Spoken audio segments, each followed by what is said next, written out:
تو یاد رکھیے بیٹی کو عظمت دی اسلام، فضیلت دی۔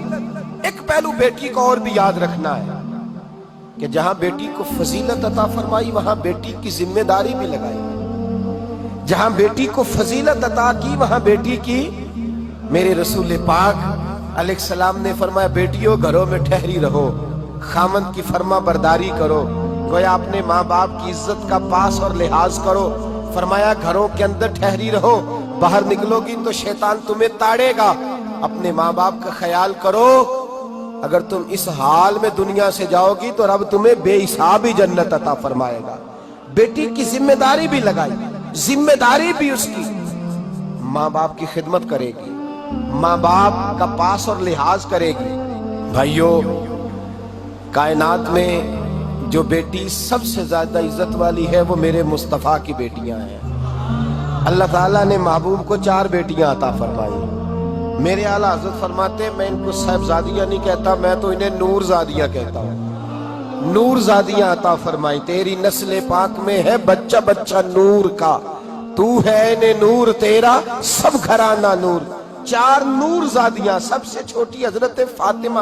بیٹیوں توجہ کرنا، آج یوم وصال ہے سیدہ فاطمہ کا، کائنات کے سب سے عظیم گھر میں سب سے عظیم بیٹی پیدا ہوئی حضرت فاطمہ۔ 16 سال یا 18 سال یکم و بیش مصطفیٰ کے گھر میں وقت گزارا۔ حضرت فاطمہ الزہرا ہر اس بات کی پابند تھیں جو پابندی نبی پاک نے عطا فرمائی ہے۔ کسی جگہ بھی بیٹیوں، کسی جگہ بھی حضرت فاطمہ الزہرا نبی پاک سے کوئی مطالبہ کرتی نظر نہیں آتی، کسی جگہ کوئی مطالبہ نہیں، کوئی مطالبہ نہیں، کسی جگہ کوئی ایسی بات نہیں جو باپ کے لیے ماں کے لیے بوجھ کا سبب بنے۔ دیکھا کہ میرے والدین کس بات پہ راضی۔ ایک دفعہ حضرت فاطمہ کا ایک مطالبہ آیا بھی کس طرح، بخاری میں، مسلم میں، تمام کتب حدیث میں حدیث ہے، حضرت فاطمہ حاضر ہوئی اور خود نہیں آئیں، مولا کائنات شیر خدا علی المرتضیٰ رضی اللہ تعالی عنہ نے کہا کہ فاطمہ آؤ، بیٹی اپنی ذمہ داری کا بھی احساس کرے، اپنی ذمہ داری کا بھی احساس کرے، وہ سمجھے کہ بحیثیت بیٹی میرے فضائل ہیں تو میری کوئی ذمہ داری بھی۔ حضرت فاطمہ الزہرا تشریف لائیں حضرت علی کے کہنے پر۔ جناب علی کہنے لگے فاطمہ مجھ سے دیکھا نہیں جاتا، تو چکی بھی پیستی ہے، آٹا بھی گوندتی ہے، روٹیاں بھی پکاتی ہے، جھاڑو بھی دیتی ہے، اور امام حسن اور حسین کے درمیان پورے سال کا وقفہ نہیں تھا، 11 مہینے کا وقفہ تھا، 2 بچے بھی تقریباً ہم عمر ہیں، اتنی زیادہ تو مشقت کرتی ہے۔ بھائی سویرے جو بیٹی اٹھتی ہے، آٹا رات کو گوند کر کے اس نے رکھ دیا ہے فریزر کے اندر، سویرے فریج سے نکالا ہے اور نکال کے روٹیاں پکائی ہیں، پھر بھی وہ قابل ستائش ہے، پھر بھی وہ یہ کہتی ہے کہ بڑا مشکل کام ہے یہ، سویرے اٹھنا، افطاری تیاری کرنا اور کھانا پکانا، آدھا گھنٹہ پونا گھنٹہ پہلے اٹھنا پڑتا ہے۔ ذرا حضرت فاطمہ الزہرا رضی اللہ تعالیٰ عنہ کا معیار زندگی بھی ملاحظہ فرمائیے۔ شہزادی کونین، سب سے بڑی شہزادی، وہ کتنے بجے اٹھتی ہوگی جس بی بی نے آٹا بھی خود پیسنا ہے، گھر میں جھاڑو بھی دینا ہے، اور پھر عورتیں کہتی ہیں آٹا گوند کر کے فوراً روٹی نہیں پکائی جاتی، کچھ دیر رکھنا پڑتا ہے، پھر اس کو رکھنا ہے، پھر اس کو تیاری کرنا ہے، پھر حضرت مولا علی کو دینا ہے، پھر حسنین کریمین کو دینا ہے۔ حضرت عائشہ صدیقہ کہتی ہیں مولا علی نے کہا کہ فاطمہ تیری یہ مشقت دیکھی نہیں جاتی، چل نہ در رسول پہ چلے، حضور سے خادم کا سوال کر لے، ایک ملازم مل جائے جو کام کاج میں تیرا ہاتھ بٹھائے۔ حضرت فاطمہ تشریف لائیں۔ بھائی میرا تو خیال یہ ہے کہ بیٹی اگر باپ سے آ کے مطالبہ کرے تو ہو سکتا ہے باپ شہر کے چوراہے میں کھڑا ہو جائے اور کہے کوئی مجھے خرید لے اور میں بیٹی کی خواہش پوری کر دوں۔ شاید ماں باپ بکنے کو تیار ہو جائے، شاید ماں باپ بکنے کو تیار ہو جائے، اتنا بڑا یہ کام ہوتا ہے۔ حضرت فاطمہ الزہرا تشریف لائیں اور جناب عائشہ کہتی ہیں ہاتھ کھول کے چھالے دکھائے، ہاتھوں میں پڑے ہوئے چھالے، یا رسول اللہ صلی اللہ علیہ وسلم چکی پیس کے چھالے پڑ گئے، ایک غلام مل جائے۔ میرے نبی پاک نے کیا فرمایا؟ فرمایا فاطمہ جا گھر جا کے 33 بار سبحان اللہ پڑھ، 33 بار الحمدللہ پڑھ، 34 بار اللہ اکبر پڑھ، اللہ تجھے غلام آزاد کرنے کا ثواب عطا فرمائے گا۔ اور فرمایا گویا چکی تو نہیں پیسنی ہے، آٹا تو نہیں گوندنا ہے، گھر میں جھاڑو تو نہیں دینا ہے، اللہ کے فرائض، خامد کی ذمہ داری، دین کی نوکری، بچوں کی پرورش تیری ہی ذمہ داری۔ اب وہاں حضرت فاطمہ الزہرا کا جو جواب ہے وہ یہ نہیں ہے کہ ابا جی فلاں کے گھر کے اندر اتنے ملازم ہیں، فلاں نے اپنی بیٹی کو اتنا جہیز دے کے بھیجا ہے۔ حضرت فاطمہ بیٹی ہونے کی ذمہ داری کا احساس کرتی ہے اور کیا فرماتی ہے؟ جب حضور نے فرمایا جاؤ یہ تسبیحات پڑھو تو حضرت فاطمہ کا جواب کیا ہے؟ عرض کرتی ہیں یا رسول اللہ میں خوش ہو گئی ہوں، میں خدا سے بھی راضی ہوں، محمد مصطفیٰ سے بھی راضی ہوں، میں راضی ہو گئی ہوں، مجھے خیر مل گئی ہے، مجھے اللہ تبارک و تعالیٰ کی طرف سے انعام سے نوازا گیا۔ بیٹی ذمہ داری کا بھی احساس کرے، وہ افکار، نظریات، باپ کی عزت، اس کا پاس، اس کا لحاظ بھی کرے۔ یہ یاد رکھے بیٹی جب تک اپنے ماں باپ کے افکار کا، عزت کا، اقوال کا خیال رکھے گی اور ان کی پہنچ کے مطابق چلے گی، گویا اس نے ذمہ داری کا احساس۔ اور بیٹی خدمت کرنے کی کوشش کرے، بالخصوص اپنی والدہ کے حوالے سے، بالخصوص والد کے حوالے سے وہ احساسات پیدا کرے، اسے جتنا بھی موقع میسر آئے، جتنی بھی اسے اللہ تبارک و تعالیٰ توفیق دے، وہ اپنے ماں باپ کی خدمت کرے۔ حضرت اسماء بنت ابی بکر صدیق رضی اللہ تعالیٰ عنہ جناب صدیق اکبر کی صاحبزادی ہیں، وہ فرماتی ہیں میری والدہ مشرکہ تھی، کلمہ نہیں پڑھتی تھی، مجھے ملنا چاہتی تھی، لیکن میرے لیے ذمہ داری یہ تھی کہ پہلے رسول پاک سے پوچھوں، میرے نبی پاک صلی اللہ علیہ وسلم اجازت دیں گے تو ملاقات کروں گا۔ فرماتی ہیں مشرکہ ماں تھی پر میں بیٹی تھی، میرے نبی پاک علیہ السلام نے یہ احساس دیا کہ بیٹیاں اپنے ماں باپ سے جڑی رہیں گی۔ میں نے عرض کی حضور میری اماں مشرکہ ہے، کلمہ توحید نہیں پڑھتی، آپ کو نہیں مانتی، اللہ تبارک و تعالیٰ کی توحید کا معاذ اللہ اقرار نہیں کرتی، مجھ سے ملنا چاہتی ہے، میری ذمہ داری کیا ہے؟ رسول پاک علیہ السلام نے فرمایا خدا کو اور مجھے معاذ اللہ نہیں مانتی تو اللہ رسول پوچھ لیں گے تیری تو ماں ہے نا، تیری تو ماں ہے نا، تیری تو ماں ہے تو اس نے سلوک کر۔ تو بھائی بیٹی کے لیے پیغام محبت دیا نبی پاک نے کہ بیٹی اس ذمہ داری کا احساس کرے کہ اپنے ماں باپ کا خیال کرے۔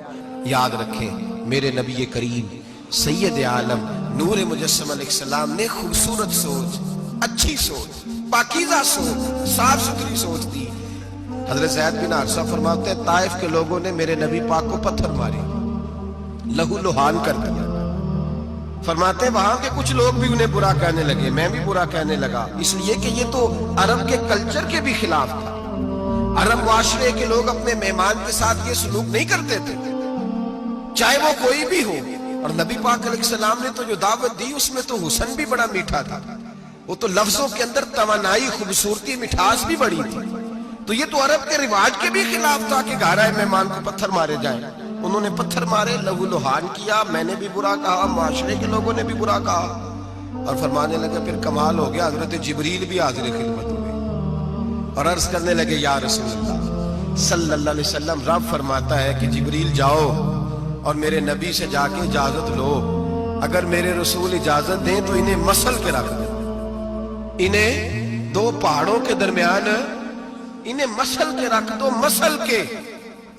ہمارا کسی سے اختلاف ہو جائے نا تو زور جتنا ہمارے اندر ہو ہم لگا سارا ہی لیتے ہیں، جب پتہ چل جاتا ہے نا کہ میرے تعلقات کتنے کو ہیں پھر ہم کہتے ہیں چلو دفع کرو، میں نے کیا کہنا ہے۔ اصل بات پتہ کیا ہوتی ہے کہ انگور کھٹے ہاتھ نہیں پہنچتا، ورنہ اختلاف ہو جائے تو دل ہمارا کرتا ہے کہ پیس کے رکھ دے، لیکن چونکہ اتنی پہنچ نہیں ہوتی تو پھر لوگ واپس آ کے پتہ کیا کہتے ہیں، اور میں نے کہا چلو وہ تو فضول آدمی ہے، میں نے تو نہیں نا اس طرح کا بن جانا۔ اصل بات یہ ہوتی ہے کہ انگور ہاتھ نہیں پہنچتا۔ عرض کی یا رسول اللہ صلی اللہ علیہ وسلم رب کریم فرماتا ہے کہ جبریل جا کے آپ اجازت لیں، اگر حضور آپ کو اجازت دے دیں۔ علماء نے یہاں بڑا خوبصورت جملہ لکھا ہے، اگر آپ سمجھیں تو بڑی خوبصورت بات لکھی ہے علماء کرام۔ علماء کہتے ہیں اہل محبت کے لیے فکرہ ہے، علماء کہتے ہیں جو رب کافر کو سزا دینے کے لیے بھی رسول اللہ سے پوچھتا ہے، کافر کو سزا دینے کے لیے بھی کہتا ہے محبوب اگر تو کہے تو سزا دے دوں، کافر کو سزا دینے کے لیے پوچھتا ہے، ہم تو رسول اللہ کے کلمہ پڑھنے والے ہیں۔ اور جو نبی کافر کے بارے میں کہتے ہیں یا اللہ نہیں نہیں انہیں نہیں کہنا، تو محبوب اپنے غلاموں کے بارے میں یہی کہیں گے اللہ کوئی نہیں بھول گئے تھے، معاف فرما دے، معاف کر دے۔ باریک نقطہ یہاں علماء نے بیان کیا، اس کو سمجھا کر۔ نبی کریم سید عالم صلی اللہ علیہ وسلم سے پوچھا، عرض کی یا رسول اللہ صلی اللہ علیہ وسلم، حضور رب فرماتا ہے اگر اجازت، اب سوچ کا معیار دیکھیں نبی پاک کی، حضور کی سوچ کی توانائی دیکھیں، صحت مند دماغ فروغ پاتا ہے اس سے جو افکار ہمیں ہمارے رسول نے دیے۔ بیمار ذہن لوگ یہاں تک نہیں پہنچ سکتے جن کو سارا زمانہ ہی برا لگتا ہے، فلانا بھی غلط، فلانا بھی غلط، فلانا بھی، تو جناب صحیح کون ہے؟ کہتا ہے میں اکیلا ہی صحیح ہوں۔ او بھائی صحت مند سوچ نبی پاک نے فراہم کی، یا رسول اللہ اگر آپ اجازت دیں تو تباہ کر دیں، لیکن حضور کی امید دیکھیں، زاویہ نگاہ دیکھیں، سوچ کا معیار دیکھیں۔ میرے رسول نے فرمایا نہیں، انہیں تباہ نہیں کرنا۔ حضور کیوں؟ فرمایا ہو سکتا ہے ان کی نسلیں کلمہ پڑھ کے مسلمان ہو جائیں، اگر تباہ ہو گئے تو نسلیں کیسے آئیں گی، اولادیں کیسے ہوں گی؟ تو میں ان کی نسلوں سے بھی امید کرتا ہوں کہ میرے پیغام کو سمجھیں گی اور قریب آئے۔ میرے بھائی یاد رکھیں اس بات کو، سمجھ لیں نبی پاک علیہ السلام نے ہمیں صحت مند سوچ دی ہے، ہمارے افکار و نظریات کو توانائی دی ہے۔ ہر وقت برا سوچنا، برا گمان کرنا، اس ملک کا کچھ نہیں ہو سکتا، یہ فلاں نہیں ہو سکتا، کیوں نہیں ہو سکتا؟ اٹھ باندھ کمر کیوں ڈرتا ہے؟ تو دیکھ خدا کیا کرتا ہے، تو عمل کر اور رزلٹ اللہ تبارک و تعالیٰ پہ چھوڑ دے۔ سوچ صاف ستھری، نظریات پاک صاف، اچھے افکار پیدا کریں، اچھے خیالات پیدا کریں، اچھی سوچ، کسی کی عیب جوئی نہ کریں، ڈھونڈتے نہ پھریں کہ فلاں شخص میں کیا ہے۔ میرے نبی پاک سید عالم صلی اللہ تعالیٰ علیہ وآلہ وسلم نے ارشاد فرمایا اگر تم لوگوں کے عیب ڈھونڈو گے تو انہیں خراب کر دو گے۔ حدیث پہ غور کیا حضرات؟ اگر تم لوگوں کے عیب ڈھونڈو گے تو انہیں، بندے خراب ہو گئے کہ تم خراب کر دو گے؟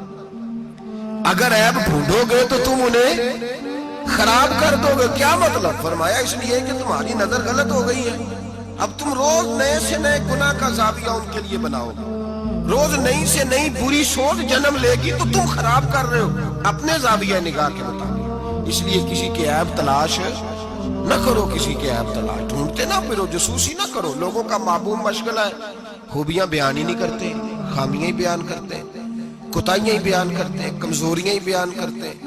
لوگ جب بھی کوئی لفظ ڈھونڈ کے لاتے ہیں تو کوئی کمی والا لفظ ڈھونڈ کے لاتے ہیں، خوبیاں تلاش کر، خوبصورتیاں بیان کر، اچھائیوں کا ذکر کر، مثبت سوچ۔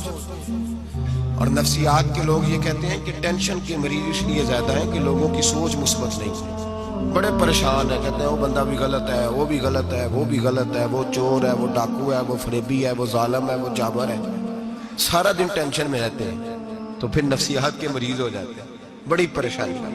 یہ بتائیں اللہ تبارک و تعالیٰ جب کسی کو دیتا ہے تو کسی سے مشورہ کر کے تو نہیں نہ دیتا، وہ کہتا ہے وَيَرْزُقْهُ مِنْ حَيْثُ لَا يَحْتَسِبُ، میں جس کو دیتا ہوں بے حساب ہی عطا کر دیتا ہوں۔ لوگ ڈھونڈتے پھرتے کہتے پتہ نہیں کون سا بینک لوٹا اس نے، پتہ نہیں کون سا بینک لوٹا ہے۔ ایک بہت بڑے ادارے کا مجھے وزٹ کرنے کا موقع ملا، بہت بڑا ادارہ، میری طبیعت خوش ہو گئی۔ لاوارث یتیم بچوں کے لیے ادارہ بنایا اور جدید دور کے تقاضوں کے میں خوش ہو گیا۔ میں نے کہا کیا بات؟ ایک صاحب میرے کان میں کہنے لگے انہوں نے بڑے پیسے اکٹھے کیے، 3 گنا تو یہ کھا گئے، صرف چوتھا حصہ لگایا ہے۔ تو میں نے کہا آپ نے دیے تھے پیسے جو کھا گئے؟ کہنے لگے نہیں۔ میں نے کہا وہ جس نے دیے ہوں گے آپ کا قریبی رشتہ دار ہوگا؟ نہیں۔ دوست ہوگا؟ نہیں۔ میں نے کہا آپ کو کس نے بتایا کھا گئے؟ کہتے میں نے لوگوں سے سنا ہے، میں نے لوگوں سے سنا ہے۔ میں نے کہا نادان آدمی، کتنے کو پیسے؟ کہنے لگا جی کئی کروڑ۔ میں نے کہا تیرے میرے پر تو کوئی 5 لاکھ کا اعتبار نہیں کرتا، اس پر کسی نے اعتبار کیا ہے تو اسے لاکھوں دیے نا، تجھے مجھے کیوں نہیں دے رہی؟ اپنی سوچ کو صحیح کر، اپنے افکار کو سیدھا کر، تو یہ دیکھ تو صحیح رب کریم مجھ سے کام کون سا لے رہا ہے۔ میرے نبی پاک علیہ الصلوۃ والسلام نے فرمایا جس کے گھر میں یتیم پلتا ہے اس گھر کے فرشتے دیدار کر لے آتے ہیں۔ تو دیکھ تو صحیح اللہ کام کون سا لے رہا ہے۔ یتیم اور لاوارث جس کے گھر میں پڑھ رہے ہیں تو اسے معمولی آدمی سمجھ رہا ہے؟ لوگ 1 منٹ لگاتے ہیں، بدگمانی کرتے ہیں، بری سوچ رکھتے ہیں، کبھی قطعاً ایسی کوئی بات اپنے ذہن کے اندر نہ لائے۔ اور ویسے بھی حساب لینے کی ڈیوٹی اللہ تعالیٰ کی ہے، ہماری نہیں ہے۔ الصلاة